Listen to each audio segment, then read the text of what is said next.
क्योंकि मेरे पास कोई ऑल्टरनेट नहीं बचा था। या तो मैं लोगों से सहायता मांगूं या आत्महत्या कर लूँ, दो ही मेरे पास उपाय थे। मैंने 34 साल से एजुकेशन सेंटर में काम किया है, बच्चों को पढ़ाया है डिफरेंट स्कूल्स में। लेकिन आज 18 महीने से जो स्थिति है वो बहुत ही ख़राब हो गई। तो आज वो स्थिति है कि जब अपने परिवार के लोग ही नहीं साथ देते तो बाहर वालों से हम क्या उम्मीद करेंगे। कोरोना काल एक ऐसा वक्त था जो आया और लोगों की ज़िंदगी तबाह कर गया। आपने ऐसे कई पीड़ित लोग देखे होंगे जो कोरोना से बहुत परेशान थे, जिन्होंने अपने परिवार के लोग खोए, खाने पीने की दिक्कतें आई। तो हमें एक सर दिखे जो ये पेज लेकर खड़े हैं जिसमें लिखा है हेल्प मी प्लीज़। मैं एक टीचर हूँ, कोरोना के कारण आर्थिक कमी है, खाने रहने की परेशानी है, कुछ भी सहायता करें। सहायता के लिए धन्यवाद, भगवान आपकी सभी इच्छा पूरी करेंगे। आपका आभारी राकेश शर्मा। सर, कितने दिन से ये लेकर खड़े हैं? मैं पिछले 1 महीने से यहाँ आ रहा हूँ, क्योंकि मेरे पास कोई ऑल्टरनेट नहीं बचा था। या तो मैं लोगों से सहायता मांगूं या आत्महत्या कर लूँ, दो ही मेरे पास उपाय थे। तो मैंने सोचा कि ज़िंदगी में जो मुसीबत है उसको किसी तरीके से झेलूँ और देखूँ शायद अच्छा वक्त आ जाए।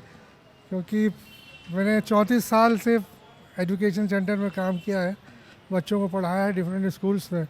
लेकिन आज 18 महीने से जो स्थिति है वो बहुत ही ख़राब हो गई, क्योंकि गवर्नमेंट ने पेंशन भी बंद कर दी और 18 महीने से एक भी पैसा घर में नहीं आ रहा।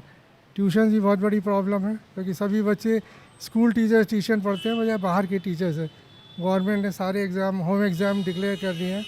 तो आज पेरेंट्स और बच्चे अच्छे मार्क्स के लिए अपने स्कूल के टीचर से ही पढ़ते हैं। तो इसलिए मेरे परिवार में काफ़ी आर्थिक स्थिति पैदा हो गई, जिसके कारण यहाँ मुझे खड़े होकर लोगों से सहायता मांगने का प्रयास करना पड़ा। आपने बोला कि आप काम जहाँ करते थे तो वहाँ के लोगों से कोई सहायता नहीं मिली, उन लोगों ने कोई हेल्प नहीं की?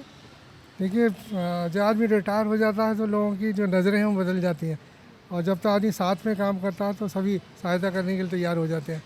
तो आज वो स्थिति है कि जब अपने परिवार के लोग ही नहीं साथ देते तो बाहर वालों से हम क्या उम्मीद करेंगे। घर में कौन कौन है? घर में मेरी एक बेटी है और मेरी वाइफ है। बेटी की मेरी शादी हो गई, मुंबई में है। और चूँकि हम ब्राह्मण हैं तो हम बेटी की तरफ से भी कोई मदद नहीं मांग सकते जिससे उसकी ससुराल में पोजीशन ख़राब ना हो। तो एक ही चारा है, और देख रहा हूँ मैंने बहुत जगह ऑनलाइन अप्लाई भी किया है। सभी बोलते हैं अक्टूबर नवंबर तक देखेंगे। तो कुछ आस से जी रहा हूँ कि शायद कभी अच्छा वक्त आ जाए। अच्छा, आपने इसमें खाने पीने और रहने का जिक्र किया है, कहाँ रहते हैं आप? मैं पटेल नगर में रहता हूँ, वेस्ट पटेल नगर में। और बहुत पुराना हमने रेंट पे मकान ले रखा है, और अब बढ़ते बढ़ते 5,500 रेंट हो गया है। प्लस घर में खाने पीने का भी खर्चा आ जाता है, तो 20,000 तक खर्चा महीने में आता है। तो प्रयास है कि कहीं किसी तरीके से कोई आमदनी का जरिया मिले, जिससे कि मैं अपना जो भी रोज़ी रोटी है और घर को ठीक से चला सकूँ। सर, कितने बजे से यहाँ, मतलब सुबह से लेकर शाम कब तक खड़े रहते हैं और कितने दिन से लगातार खड़े? फिर मैं करीब 1:30 बजे आता हूँ, शाम को 5 बजे चला आता हूँ, और करीब 1 महीना हुआ यहाँ मुझे आते हुए।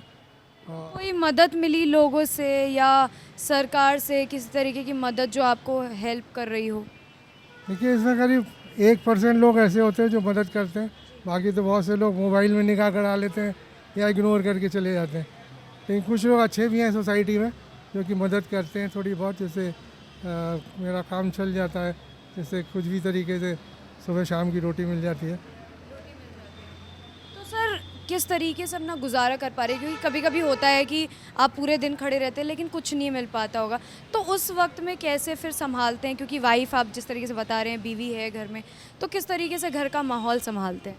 ऐसा है कि चूँकि इतने साल से मैं वहाँ रह रहा हूँ, तो बहुत से ऐसे लोग हैं, परचून की दुकानें हैं, सब्जी वाले हैं, जो कि कुछ दिन के लिए दे देते हैं, जिसको मैं आगे पीछे करके पैसा सबका देने की कोशिश करता हूँ, ताकि किसी का मेरे ऊपर कोई ज़्यादा पैसा बकाया ना रह जाए। और जैसे ही आता है मैं सबको वापस करके अपना आगे के लिए एक आस जगा लेता हूँ, ताकि वो लोग भी सहायता करते रहें। सर, क्या नाम है? एक बार नाम अपना बता दीजिए। मेरा नाम डॉक्टर राकेश शर्मा है। डॉक्टर राकेश शर्मा है। जी, मैंने इंग्लिश में PhD की है। इसके बावजूद भी आप ये लेकर यहाँ खड़े हैं, बहुत शॉकिंग बात है। बेटा, बुरा वक्त आने में देर नहीं लगती, और उसी तरह मैं सोचता हूँ शायद कभी अच्छा वक्त भी आए। अच्छा अंकल जी, ये तो आप लेकर चल ही रहे हैं जिस पे लिखा है हेल्प मी प्लीज, इसके पीछे आप एक फाइल लेकर चल रहे हैं, इन फाइल्स में क्या क्या है? फाइल्स में एक तो मेरा CV है, क्योंकि मैंने बता रखा है, कभी कभी लोग आ जाते हैं कि मदद करेंगे, आप अपना सीवी दे दीजिए।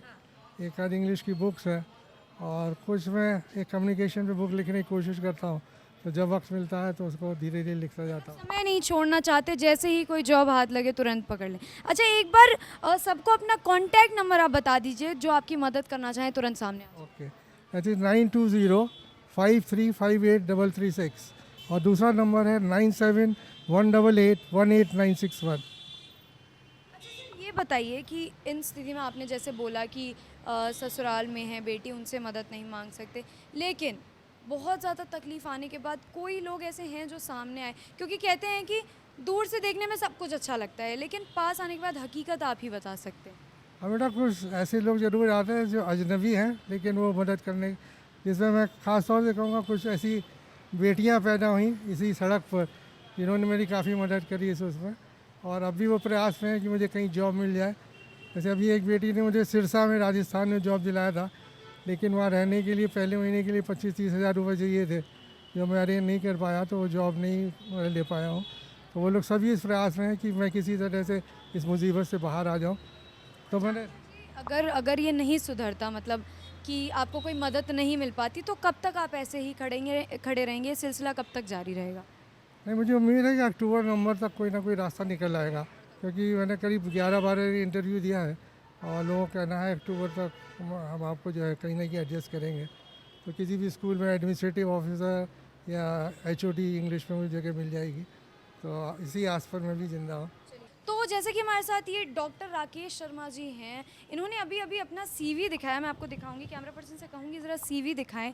आप देख सकते हैं सीवी जो है ऊपर से लेकर नीचे तक बिल्कुल इंग्लिश में लिखा हुआ है। इसका दूसरा पेज मैं आपको दिखा देती हूँ, ये देखिए, सीवी बिल्कुल पूरा इंग्लिश में। इतने नॉलेजेबल आदमी का अगर ये हश्र है, तो आप देख सकते हैं कि कितने ज़्यादा लोग इस तकलीफ़ से गुजर रहे होंगे, और भी लोग होते हैं जो सामने नहीं आते। सर ये बताइए, आपने बोला कि आपने वो जॉब छोड़ दिया, आप ये भी बोल रहे हैं कि मैं सुसाइड करने की ये भी ऑप्शन था मेरे पास, आपने क्या कहीं और जॉब ट्राई नहीं किया? मैम, मैंने करीब 12-13 जगह इंटरव्यू दिया है, हर एक का यही कहना है कि ज़रा थोड़े नॉर्मल सिचुएशन आए तब हम आपको अक्टूबर नवंबर तक कुछ इन्फॉर्म करेंगे। तो इसी आशा में कहीं ना कहीं से ज़रूर कुछ आएगा। अच्छा, अभी जब हम इनसे बात कर रहे थे तो हमारे साथ एक सिविल ड्रेस में एक सर आए थे, जिन्होंने हमसे बोला कि इनकी मदद करिए, इनसे बात करेंगे। सर, अभी आप हमारे पास आए थे, आपने बोला इनकी मदद करिए। लगातार कितने दिन से इनको यहाँ पे देख? सर मैं पिछले 1.5 महीने से यहाँ ड्यूटी कर रहा हूँ। पिछले 1.5 महीने से देखता हूँ कि ये बेचारे यहाँ आके खड़े होते हैं, जिनको जो हेल्प बनता है वो 10, 20, 50 रुपये देते हैं, तो इनका घर का खाना चलता है। तो मैंने इनसे एक दिन पूछा, तो उन्होंने बोला कि मैं एक रिटायर्ड टीचर हूँ इंग्लिश का, और बहुत दिन से मुझे रिटायरमेंट का पेंशन नहीं मिल रहा। स्टार्टिंग के 3 मंथ्स मिला मुझे, उसके बाद बंद हो गया मिलना। इनके घर में भी बहुत प्रॉब्लम है, तो ये बेचारे यहाँ खड़े होते हैं डेली। हम लोगों से भी जो बनता है, हमारी टीम से भी जो बनता है, डेली मदद करते हैं, लेकिन इस तरह से इनका घर नहीं चलेगा। इस पे चाहिए, सरकार को ये चाहिए कि इन पे ध्यान दे, जो इनका पेंशन है उसको बहाल करें, जिससे इनका घर परिवार ठीक से चल सके। अच्छा, आप देखते होंगे यहाँ पे और भी लोग आते होंगे, तो क्या इनको इग्नोर करके जाते हैं या किस तरीके का व्यवहार होता है उनका? बहुत सारे लोग आते हैं, बहुत सारे लोग आते हैं, वो इनके लिखे हुए को पढ़ते हैं, फिर चले जाते हैं। कितने लोग सोचते हैं, मन में ये भी सोचते होंगे कि हो सकता है कि फ्रॉड है, कुछ ऐसे लोग भी होते हैं। कितने लोग उनसे पूछते हैं कि ये क्या है, फिर वो चले जाते हैं। कितने लोग अगर समझ में आता है तो 10-20 दे जाते हैं। सर, सिविल ड्रेस से मतलब में मेरा ये है कि अगर हम सही गलत तो देखते हैं, तो हमारे ड्रेस से फ़र्क नहीं पड़ता कि हम कौन से ड्रेस में हैं। जो हमारे लिए सही है हम उसके लिए बोलेंगे, उसके लिए काम करें। न्यूज़ 15 दुआ करेगा कि आपकी जो ये परिस्थिति है जल्दी सुधर जाए। तो जैसा कि आपने देखा, कोरोना काल से ये बहुत ज़्यादा परेशान है। 18 महीने ये बता रहे हैं कि 18 महीने में इनकी ज़िंदगी जो है कहाँ से कहाँ आ गई है। इन्होंने बताया कि ये डॉक्टर हैं, पीएचडी होल्डर हैं, इसके बावजूद आप देख सकते हैं डिग्री कभी काम नहीं आती है। समय का जो पलट फेर है वो होने में वक्त नहीं लगाता। अमीर हो गरीब हो, समय किसी के लिए नहीं रुकता। इनकी मदद के लिए आगे हैं, इनका नाम डॉक्टर राकेश शर्मा है, ये सीपी में ही खड़े रहते हैं। प्लीज़ आगे आकर इनकी मदद कीजिए। धन्यवाद। कैमरा पर्सन मिथिलेश के साथ मैं अपूर्वा, दिल्ली।